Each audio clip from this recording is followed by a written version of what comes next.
शंकर भगवान की समाधि टूटी और जैसे ही मैया के पास दिया फिर रोना थोड़ा सा शुरू हुआ, ज्यादा नहीं, थोड़ा सा। अब फिर मैया क्या कहती है, अरे आप संत है या महात्मा है मैं तो नहीं जानती महाराज, लेकिन ये बात पक्की है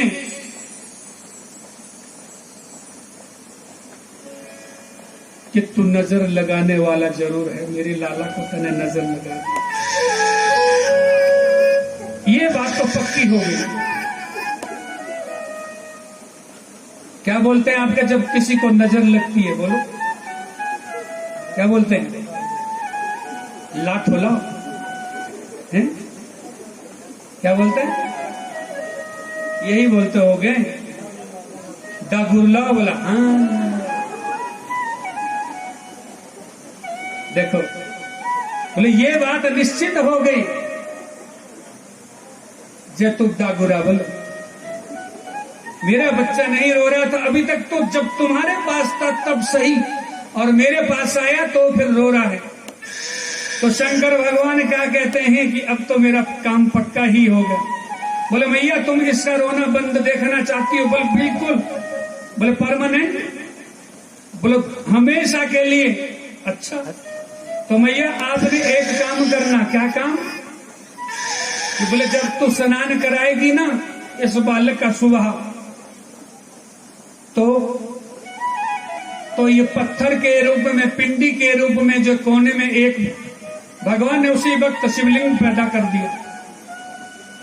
बोले इस पत्थर के ऊपर डाल देना पानी, सुबह का स्नान का भी और रात के स्नान का भी, और जय द्वाले बोलो दोपहर या तो डाल। इतना जब कहा तो तीनों समय का, दोनों समय का जो जल है वो किसके ऊपर डाला? शंकर भगवान के ऊपर। शंकर भगवान ने कहा अब तो पक्का काम होगा मैया, अब कभी नहीं रोएगा। तो भगवान शंकर का वहां पर क्या नाम पड़ा? नंद बाबा के जो ईश्वर हैं उनका नाम है नंदेश्वर भगवान की। नंद बाबा के महल में जो रहने वाले शंकर भगवान हैं उनका नाम है नंदेश्वर भगवान। आप गोकुल गए हैं? कोई जरा हाथ खड़ा करो। कोई गए हैं गोकुल? बहुत सुंदर बात। गोकुल में वही तो है शंकर भगवान का मंदिर, पार्क को देखा है कि नहीं? तो उनके दर्शन के बिना कभी नहीं आना नहीं तो वहां कन्वा के दर्शन कुछ भी नहीं है। फिर शंकर भगवान के दर्शन जरूर करने हो।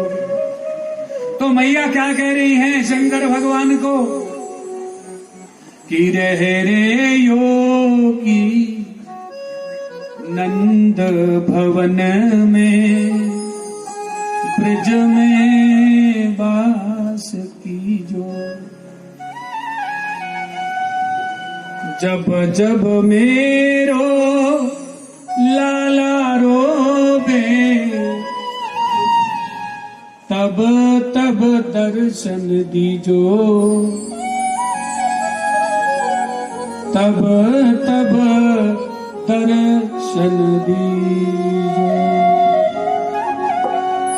मैया कहती है ये तो पत्थर ही है, क्या इसको स्नान करवाने से कुछ मिलेगा? बोले आज से ही देख ले मैया। तो मैया कहती है रह रे जोगी नंद भवन में, यही नंद भवन में वास कर ले बाबा, और जब जब मेरा लाला रोएगा तब तब उसी वक्त तुमने दर्शन देने, ताकि मेरे लाला को कोई कष्ट ना हो। सज्जनों माताओं, उसके बाद हुआ क्या? कंस को पता चला कि कृष्ण की लीला, कृष्ण की महिमा जो है धीरे धीरे बढ़ रही है। किसको भेजा? एक राक्षस को भेजा जिसका नाम है तृणाव्रत। आपने मैदान में देखा होगा ऐसे ऐसे एक चक्कर घूमता है ना, घूमता है हवा से, पत्ते वगैरह उसमें इकट्ठे हो जाते हैं, जिसको चक्रवात भी कहते हैं साइंस की भाषा में। वही है वो तृणाव्रत, जिसको कहते हैं बबूढ़ा। वो भगवान को लेगा उड़ा करके। भगवान कहते हैं अरे पगले, मेरा ही लोक तो है ये ऊपर, तो मेरे ही लोक में तो मुझे ले जाना है। और आज इतना जब कहा उस तृणाव्रत का भी मेरे भगवान ने उद्धार कर दिया। बोली भक्तवत्सल भगवान की। मैया ने छोटे से कनुआ को किस में रखा? छाजड़ी में। अब आज की डेट में छाजड़ी है? बोलो नहीं। आप कहां से लाते हैं? बोलो पौटे बैठो, बड़ी बड़ी छाजड़ी मिलती है ना, आर्टिफिशियल। पहले के बच्चों के सिर की जो बनावट है कितनी बढ़िया होती थी, क्योंकि वो छाजली में सोता था। अब तो आर्टिफिशियल छाजली में सोता। अब सिर देखना जरा, ऐसे लगता है इधर से टमाटर पकड़ा, इधर से आलू। सच्ची बात कर रहा हूं। इसलिए जो पहले की छाजलियां हैं घर में किसी के पास भी, बालक को उसी में सुलाओ, उसमें बढ़िया रहेगा। क्यों? क्योंकि वो वही छाजलियां भगवान के लिए भी थी। ये आर्टिफिशियल काम नहीं था उस वक्त भी। और माता क्या गा रही है कि छगन मगन मेरे लाला को आजा दिया, चंचल मोहन श्याम के नैनन बिच समाजा दिया। छगन मगन मेरे लाला को आजा दिया। और सज्जनों माताओं, इतनी सुंदर लोरियां माताएं पहले गाती थी। अच्छा जोड़ी गौ तो थी माता है, कितना बढ़िया भजन करती थी। अब कौन सा गाएगी आज के समय में? अगर आजकल के समय में बच्चा होगा तो पहली बात तो उसको झुलाते ही नहीं है, ऐसे करते हैं। देखा है हमने, तो झुलाते नहीं है। अगर गाएगी भी तो क्या गाएगी कि मेरा जिया ना माने टिंकू जिया। बोलो गाएगी कि नहीं? तो बाद में भी फिर तो ऐसे ही तो उधम करेगा कि नहीं? बोलो। वो लोरी, वो जो देश हमारे कल्चर के जो गाने थे ना, वो तो सब भूल गए लोग। अब देखो आप, यहां तक कि जो हमने शहर में पढ़ाए हुए बच्चे हैं, सच अपनी भाषा बोलने में शर्म करो। ये मेरे भगवान अंग्रेज बन गए महाराज सब। अंग्रेजी में बोलना पड़े तो बोल भी लेंगे। किसके साथ बोलेंगे? जुंजा को रे गोबरा रहा बोला है, उसके साथ बोलेंगे ना। किसी पढ़े लिखे के साथ नहीं बोलेंगे। कहने का भाव क्या है? जैसा लाड मैया ने अपने लाला के साथ लोक भाषा में, लोक भाषा यदि आप बचपन से बच्चे को सिखाएंगे तो वो सीखेगा, पक्का हो जाएगा लोक भाषा में। पुराने गाने जो हमारे भाषा के होते थे, कौन से गाने? बोलो। उड़ोसा करा माटा मेरी का नाम है, वही तो गाते थे लोग। कितना बढ़िया उसमें राग है, कितना बढ़िया उसमें लोग नाचते। अब तो ये भी पता नहीं लग रहा है कौन सा गाना और कौन से गाने में नाच रहे हैं। खूब माता ने भगवान को सुलाया और खूब लाड़ लड़ाया। तत्पश्चात जो है, आज भगवान के नामकरण का समय है। नामकरण कितने दिन में होना चाहिए बच्चे का?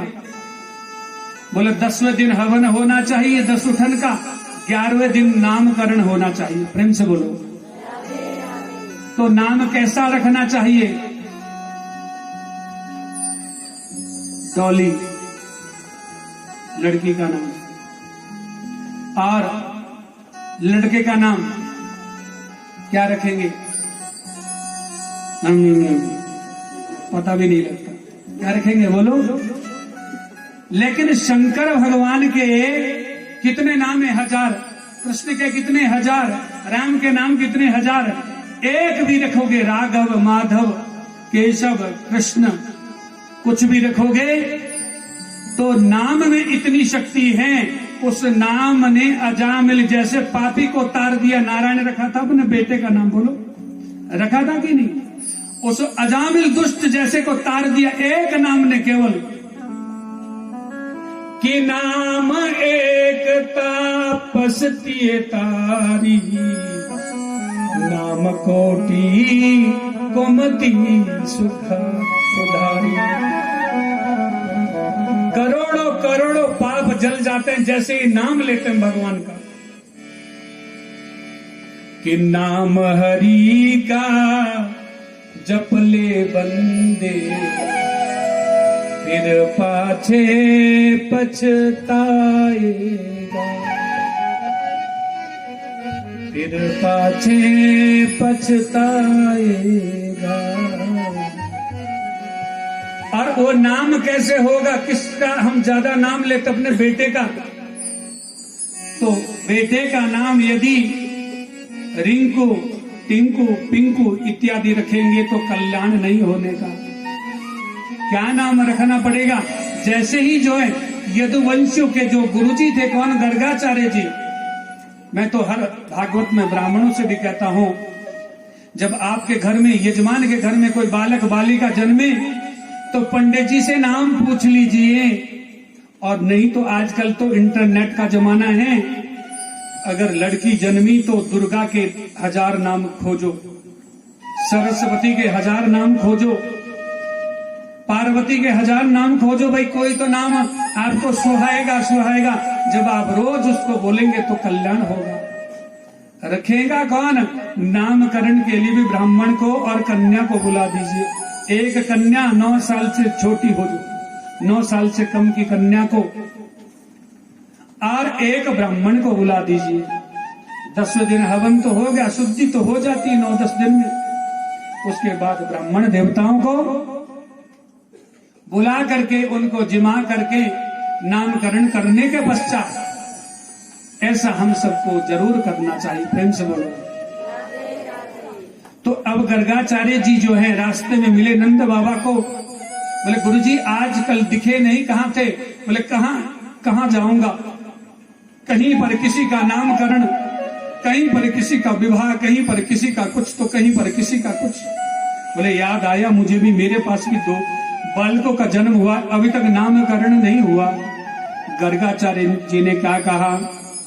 यदु नाम अहम आचार्य ख्यातश्च भुवि सर्वदा, श्रुतं मया संस्कृतं ते मन्यते देवकी सुतम। बोले महाराज नामकरण करने के लिए तो आता, लेकिन अहम यदुनम आचार्य, मैं तो यदुवंशियों का क्या हूं? आचार्य हूं, पुरोहित हूं। तो कहीं कंस की शंका ज्यादा बलवान न हो जाए कि तभी नामकरण किया, यही कृष्ण है।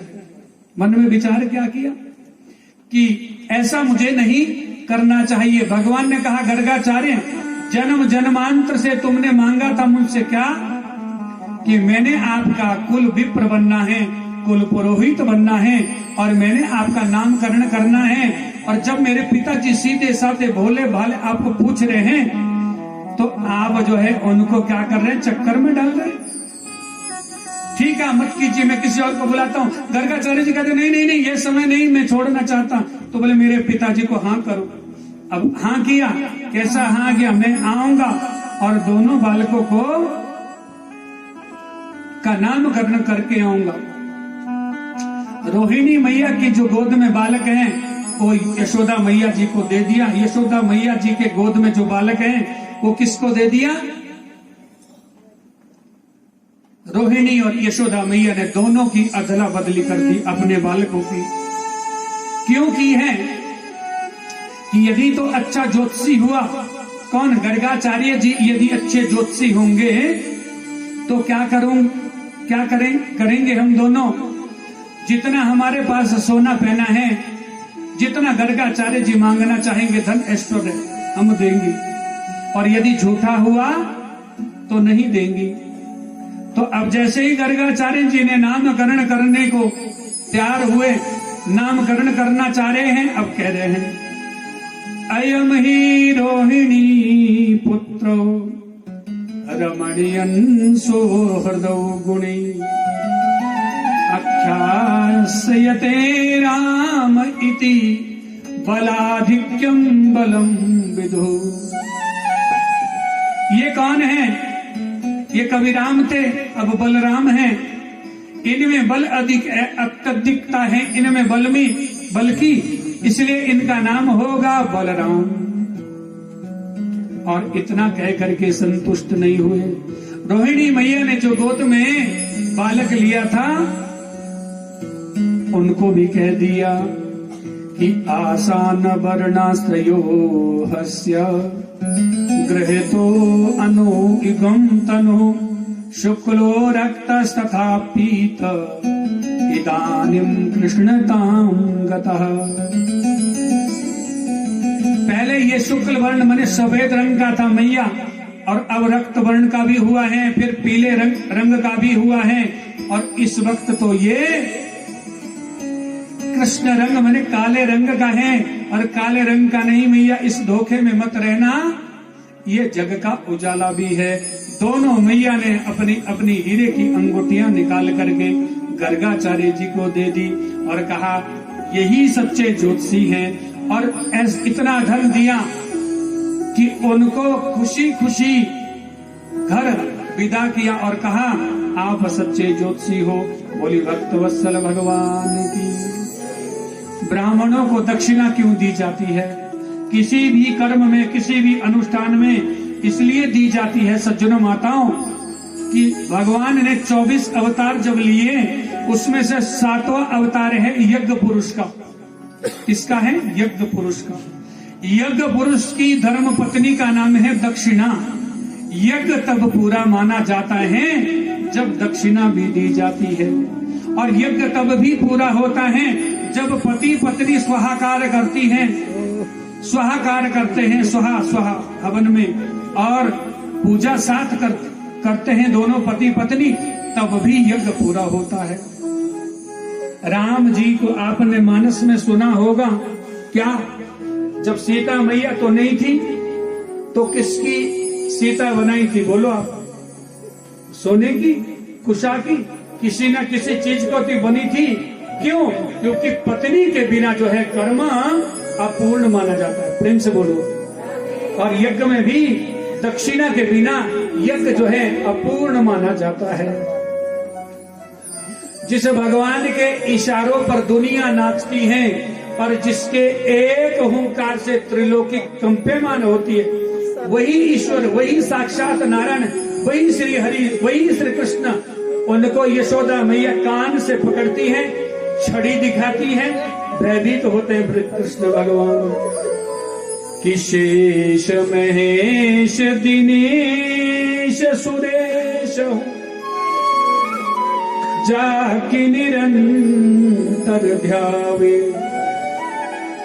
ताहि अखंड अनंत अनाधि अभे अच्छेद्य अभेद सुभेद बतावे।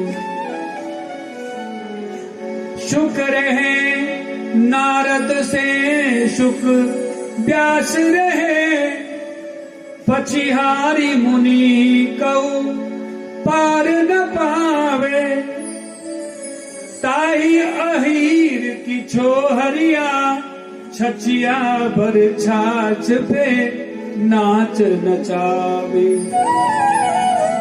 यशोदा तेरे भाग की कहीं ना जावे, यशोदा तेरे भाग्य की कहीं ना जावे।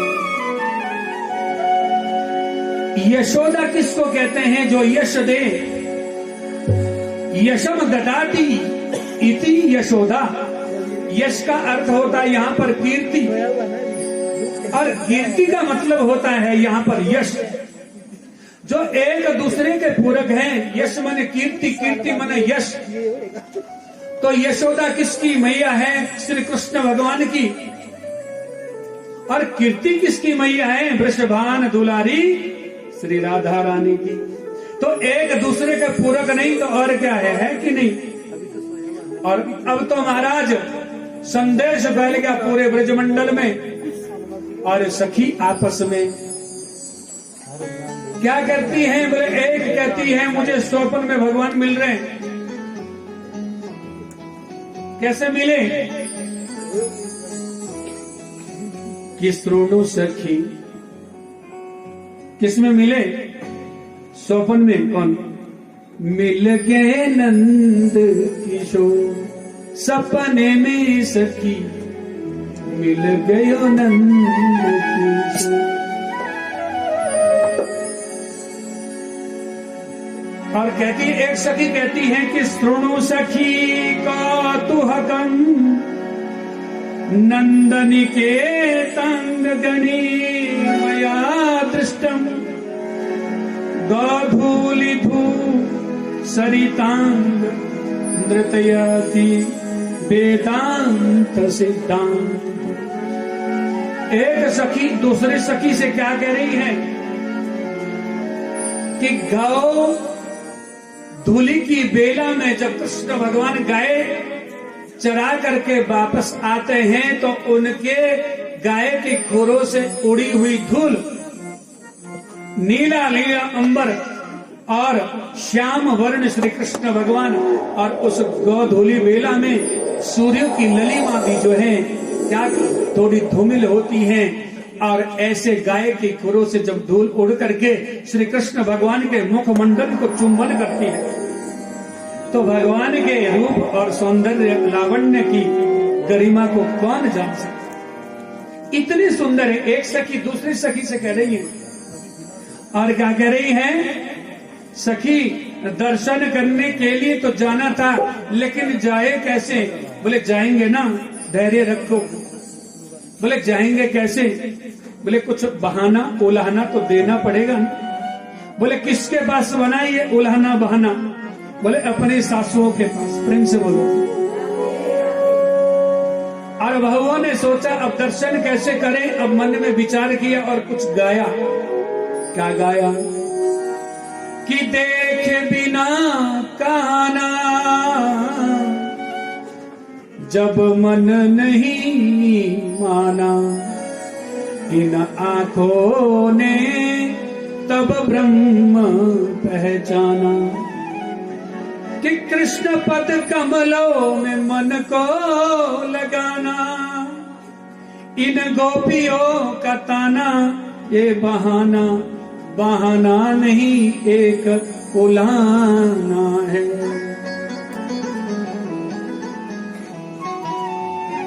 और फिर क्या कह रही है? कि शाम तेरे मिलने का सत्संग ही बहाना है, कन्हैया तेरे मिलने का सत्संग ही बहाना है। वो सामने से मिलने का सत्संग ही बहाना है, कन्हैया तेरे मिलने का सत्संग ही बहाना है।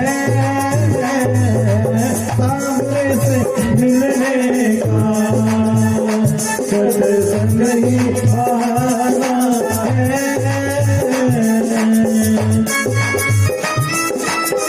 हरि बोल।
और वृंदावन की गलियों में, वृंदावन की गलियों में मेरे श्याम का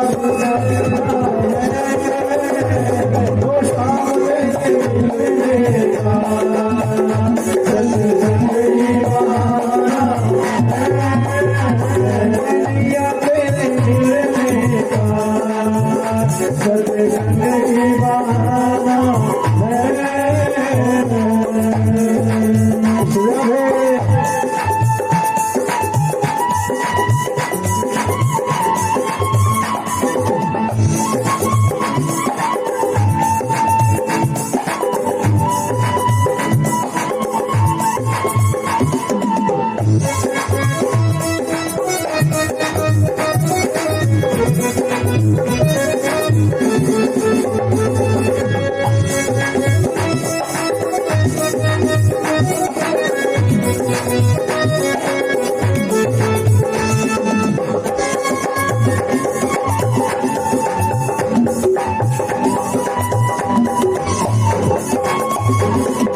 सत्संग ही बहाना है, तेरे मिलने का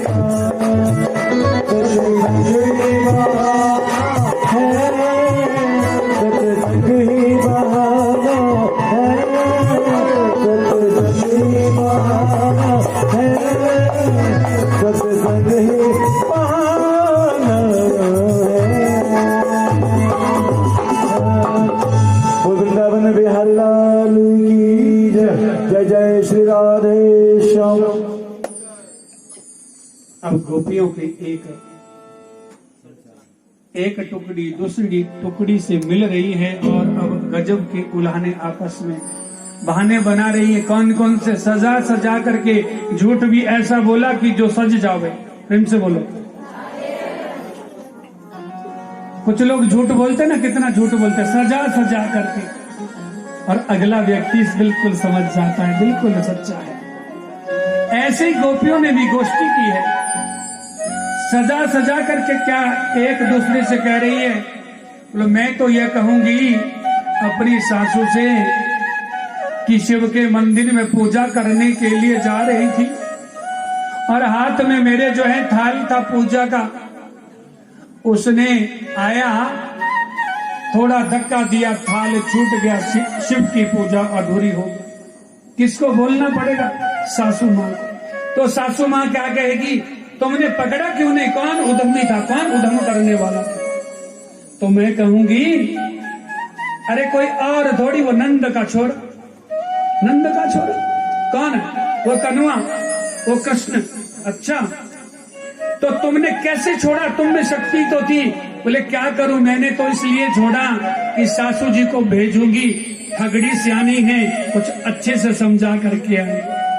सासू कहती हैं, बोलो मेरे न हांडी दू बेटा, फूटी दी लागो में तेरी, तू ही चली जा, तू ही जो है उसको समझा करके भी आना और कहना कि दोबारा ऐसी गलती दोहराना नहीं। और एक सासू के पास तो बहू ने इतना मोटा झूठ बोला। बोले भैया तुम कहती हो कि पानी आजकल घर में कम क्यों हो रहा है? बोले मटकी तो है, उस वक्त बर्तन तो होते नहीं थे। वो मटकी जहां तक भरती ऊपर वहां ऊपर से फाड़ता गुलेल से तो सही था, लेकिन बीच से फाड़ा, तभी तो मैं मटकी में पानी कम ला रही हूं आजकल। अच्छा किसने? बोले वही कनवा, वही उदम करता है। बोले जाओ उसकी चिकित्सा करके आओ।